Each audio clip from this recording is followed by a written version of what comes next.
Hello and welcome in. Please do not leave your luggage unattended on the station.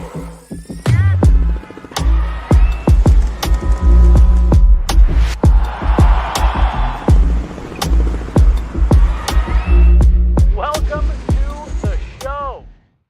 Hey everybody, welcome in. Second intermission.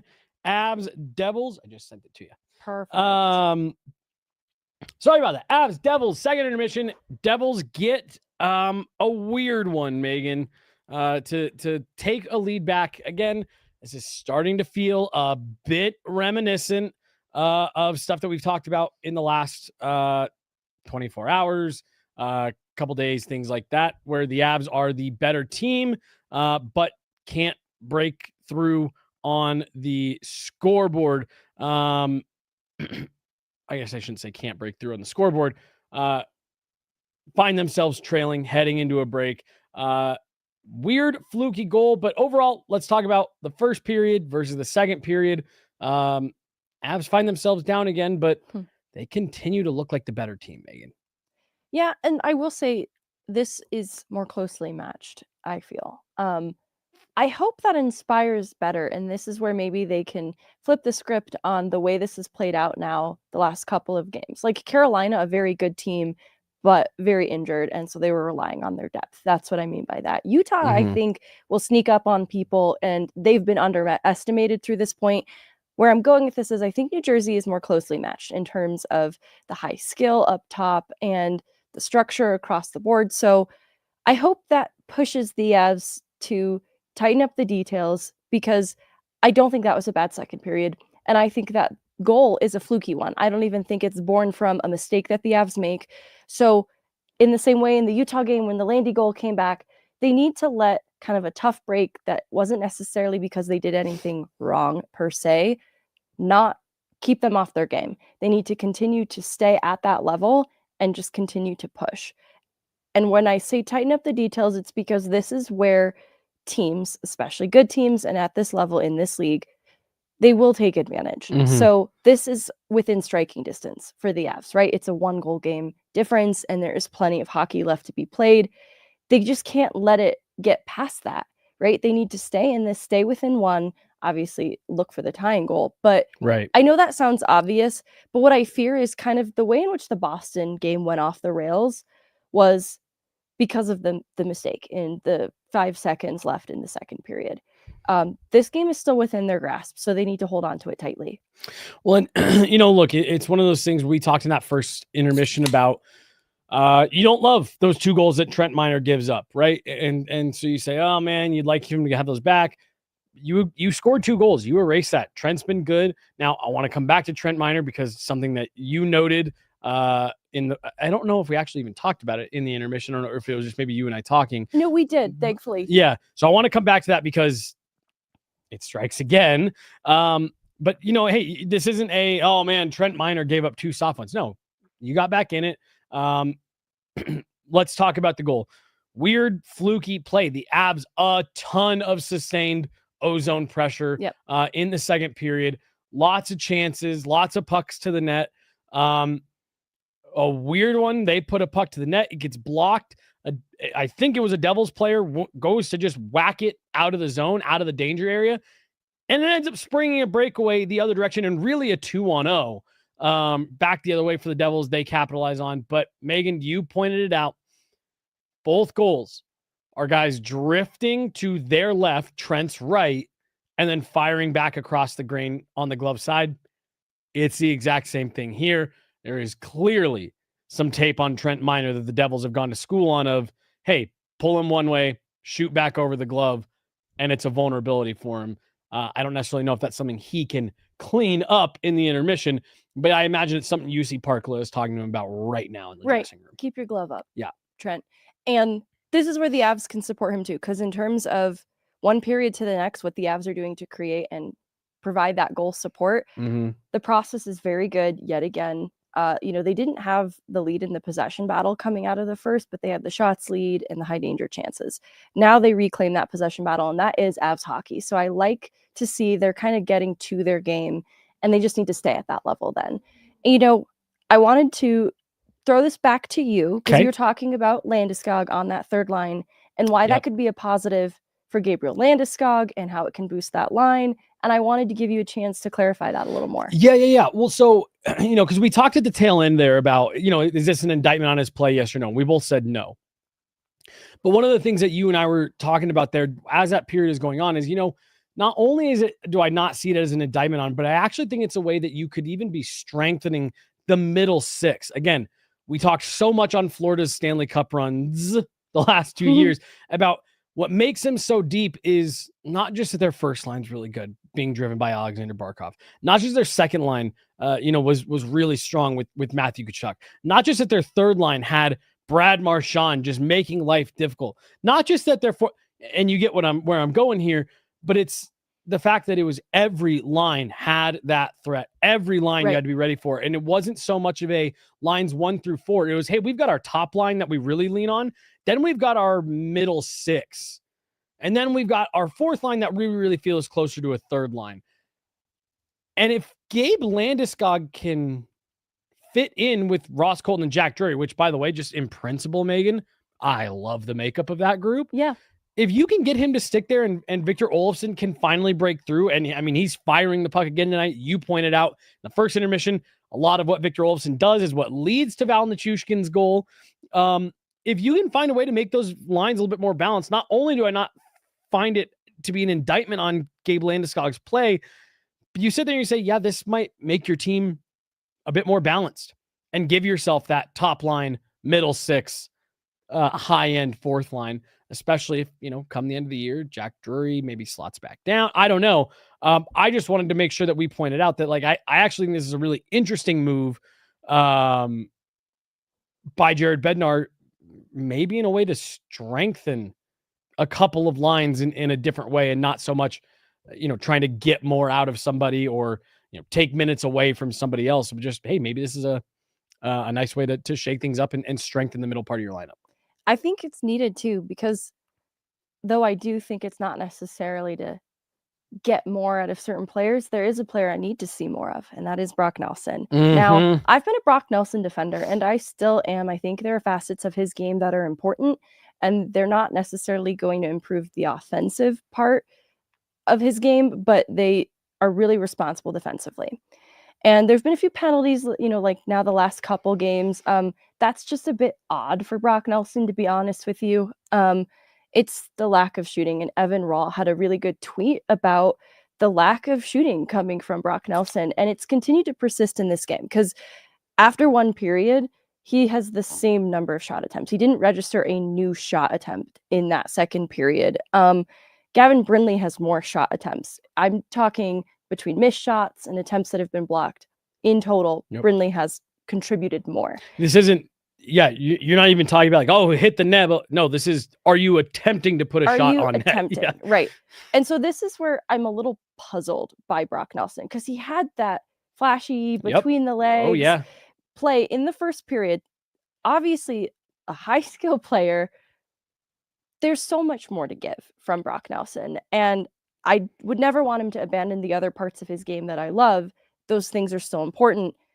And so Victor Olofsson, the guy who has some of the most shots and just hasn't been rewarded, I think being added to that line, I hope that shooting initiative I was talking about from the back end, that's what the second line needs to, because Val is continuing to shoot. Victor Olofsson continuing to shoot. I want to see Brock Nelson shooting as well. And so Val looks really good. I don't want that to paper over then the maybe quiet part of Brock Nelson's game. I want Brock Nelson to be inspired by how good Val is looking right now. So let's pause on Brock Nelson here for a minute, because I'm finding him to be a really interesting player here early in the season. And I want to go back to the shooting thing too here in just a second, because I don't think this is exclusive to Brock Nelson. But I think Brock Nelson has been a really stable, steady player for them through the first 10 games. I trust him a lot. I think he's been a really smart, trusted player. I think he's been really solid on the kill. He had 2 plays yesterday, great active stick, getting in lanes, getting touches on pucks that were contested, help getting them up and out of the zone. I think he's been really good. When it comes to 30-goal Brock Nelson, I haven't seen the stuff that's like, oh, all right, that's the 30-goal guy. Like you said, we see that really high skill play today to collect the puck, goes between his own legs to collect the puck, makes a really nice little toe drag, pulls it inside, gets a nice shot off. And we all kind of, oh, there he is. All right. That looked like someone who could score 30 goals. He had a play yesterday, Megan, where he's coming right down Main Street. And he dishes the puck off to I can't remember who it was, Lekanen, I think, waiting for a one-timer out, kind of on the outside, near the edge of the circle, just kind of an odd angle, and they end up missing the short side of the net. And I was just sitting there like, we've seen that too many times this season, not just from Brock Nelson, from this entire group, where, again, I know it's a bit of a cliche, but like trying to pass it into the net. You got high-end shooters here. Yeah. Shoot it. Marty Netchis is not needing an invitation to shoot the puck right now, which I think is highly welcomed versus times what we had seen from him last year. And he's being rewarded for it. I would, Brock Nelson in particular, we talked, I believe it was at the beginning of the week, long week. Sorry, everybody. I've lost track of time a little bit. But we talked at the beginning of the week of like, hey, on the power play, fire pucks to the net. I want to see that be a team-wide initiative, 5-on-5, power play, everybody. whatever. Yes. Because I remember when they signed Victor Olofsson, I was thinking of him playing alongside Ross Colton. I was like, wow, that's a couple of shooters on the same line. Like, how's that going to work? It's been fine because they have really good discernment of when to be the distributor, when to just shoot. And I think it's rewarded that line. And Victor Olofsson, hasn't maybe gotten the goal reward, but he has been a playmaker. And so he has been a facilitator and has helped the bottom line. Not like literal bottom line. Yeah. And so where I'm going with this is Brock Nelson can be that too. Like, you can still have the shooting threat in Val Nichushkin, Brock Nelson shooting threat, Victor Olofsson now on that line, also a great shooter. You can all be a shooting threat at different times, but you have to shoot in order to be considered in that. Right. And so that's where I'm at with Brock Nelson is I still want him distributing the puck too, because he is a high skill player, but he can shoot as well. He can be both. Make Jake Allen beat you. You know what I mean? Like get pucks to the net. Don't make his job easier. Now, I also want to point out, Megan, in at least 3 games this season, the Avs opponents have blocked, and I haven't looked at the numbers. So, what? I thought our door was being. Oh, yeah, me too. I haven't looked at the numbers after the second intermission. Teams are blocking a lot of shots against the Avs. Teams are getting in lanes. And that is something else the Avs are battling here. But again, I do wonder how much it goes back to what we talked about earlier in the week of our teams anticipating that the Avs are going to try to make one more pass. So they're getting in lanes. They're putting sticks in lanes, chins in lanes, all that stuff. Team shooting initiative is what would be great for the Avs to roll out here. Everybody's allowed to shoot. Right. It has been green light. Yes. Approved. We will allow it. Approved. Yes. Yeah. The court will hear this motion. We must get bodies in front of the net too. I love this point because I think some of the best work from that line has been when both Nichushkin and Nelson recognize they can be a net front presence and they can battle for bucks together. They can help each other battle for pucks. I think that's, what helps to spring Val Nichushkin for one of his goals the other day. So what I like and what I'm driving at here with this line is some of the things that each of these players do very well, all of them are allowed to do, right? Like you think of Val as the net front guy, but Brock Nelson can be that too. You think of maybe Val as that shooting threat. Brock Nelson can be that too. You can be versatile. And I think that's just what I need to see from Brock Nelson going into this final frame, because he doesn't have to score 30 goals in one game. Right. And he doesn't have to score a goal every game, but timely goals are important and they need a timely goal. I'm completely with you. And Megan, we got a comment here from Bobby Ballantyne, which I always love the handle. I'm not concerned about Brock Nelson. Like his play has been too solid for me to feel concerned. Now, again, I will happily admit, I am starting to look at this guy going, I don't know if this is a 30-goal guy, but I think his play has been fine. I think he's a totally acceptable second-line center.